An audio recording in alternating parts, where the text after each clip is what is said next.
If you've got some extra money right now, you're probably staring down three options: pay off debt, save it, or invest it. And the frustrating truth is, none of them is an obvious right answer. It depends on your situation, your goals, and what you actually want to prioritize. And what makes this even harder is that everyone online seems to have a strong opinion. Some people will tell you debt is the enemy and you should destroy it as fast as possible. Others will say the market always wins and you should never pay off low interest debt early. The reality, both sides are oversimplifying. So in this video, we're going to walk through a real example, a car loan, and break down exactly how to think through this decision step by step.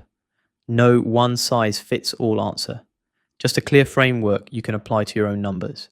The scenario, let's say someone has a used car loan with these numbers: monthly payment $227, loan term 5 years, interest rate 8.69%, remaining balance $10,719.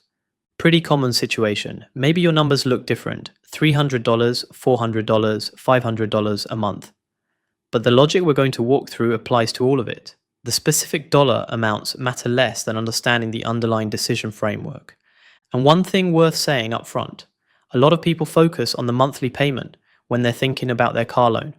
But the monthly payment is actually the least important number here. The interest rate is what really drives the decision. Keep that in mind as we go through this.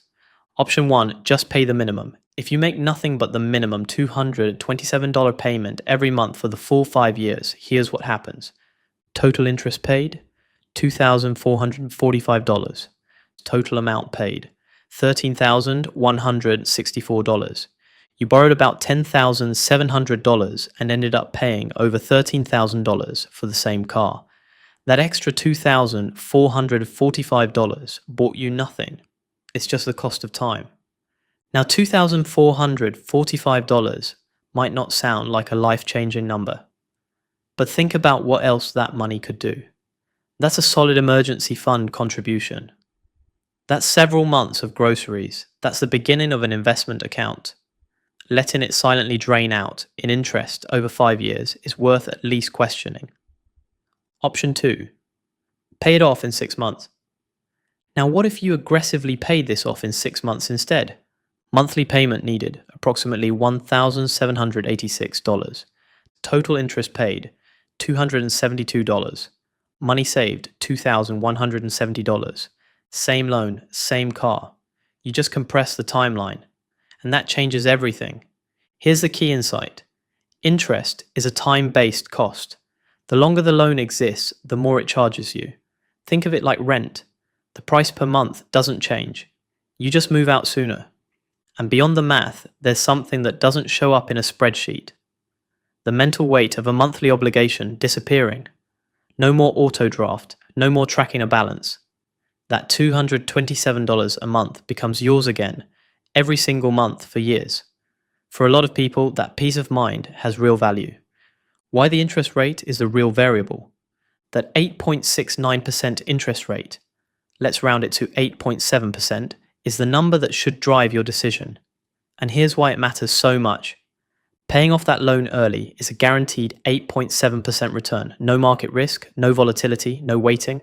The moment you pay down the principal, that interest stops accruing. It's immediate, it's certain, and it's risk-free. Compare that to investing in the S&P 500, which historically averages around 10% per year. But some years it drops 25 or 30%, and other years it surges. It's not guaranteed. And for a lot of people, especially those earlier in their financial journey, riding out a 30% market drop while still carrying high interest debt is a genuinely stressful position to be in. This is why the interest rate comparison matters so much. You're not just asking, can I make more in the market? You're asking, can I make more in the market consistently enough to justify keeping this debt around? If that car loan was at 1% or 2%, the math flips completely. You just make minimum payments and put extra money to work in the market. But at 8.7%, early payoff starts looking really attractive. General rule of thumb: below 5% interest implies probably keep investing, make minimum payments. 6 to 8% interest, worth seriously considering early payoff. 8% plus, arrow, paying it off early is usually the smarter move. when paying off early does not make sense. Before going all in on early payoff, there are situations where it backfires. 1. It drains your emergency fund. You still need a cash cushion. If an unexpected expense hits, job loss, medical bill, car repair, you don't want to be stuck because you poured everything into a loan payoff. Keep at least 3 to 6 months of expenses liquid. And here's the irony. If you deplete your emergency fund to pay off the car and then something breaks, you might end up putting that expense on a credit card, which has a much worse interest rate than the loan you just paid off. 2. It creates cash flow stress. If aggressively paying down the car means you have zero breathing room each month, that's not worth it. You shouldn't be white-knuckling your budget to hit some arbitrary payoff date. A financial plan you can't sustain is just a plan you'll eventually abandon. 3. It forces you onto credit cards. Credit card interest rates run 20 to 30%. If paying off your car means you'd need to carry a credit card balance for anything else, stop.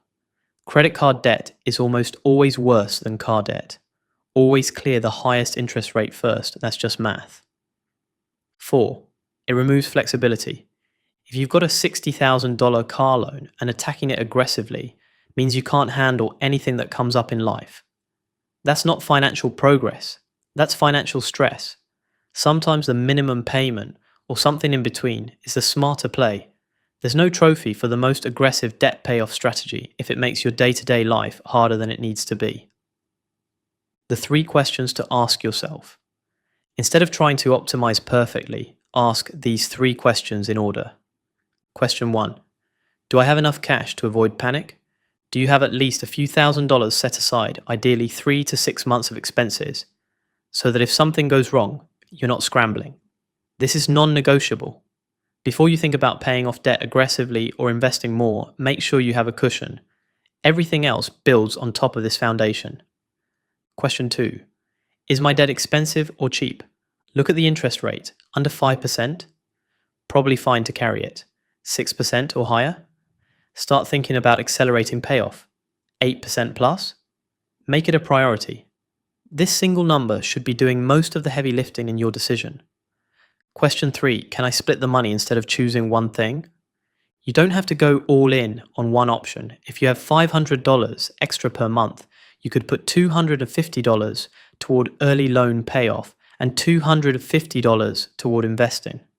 That's not indecision, that's balance. You're making progress on 2 fronts simultaneously, and whatever you choose isn't permanent. Priorities change. Life changes. A strategy that makes sense today might need adjusting 6 months from now, and that's completely fine. The bottom line, there's no universal right answer here. The best financial decision is one that improves your position without putting you in a corner or creating unnecessary stress. Financial progress is just flexibility plus consistency. If you can stay consistent, whether that's chipping away at a loan, investing regularly, or both, you'll come out ahead. The numbers matter, but so does building a financial life you can actually live in without anxiety. So check your emergency fund, look your interest rate in the eye, and make the call that fits your life, not someone else's perfect plan. This perfect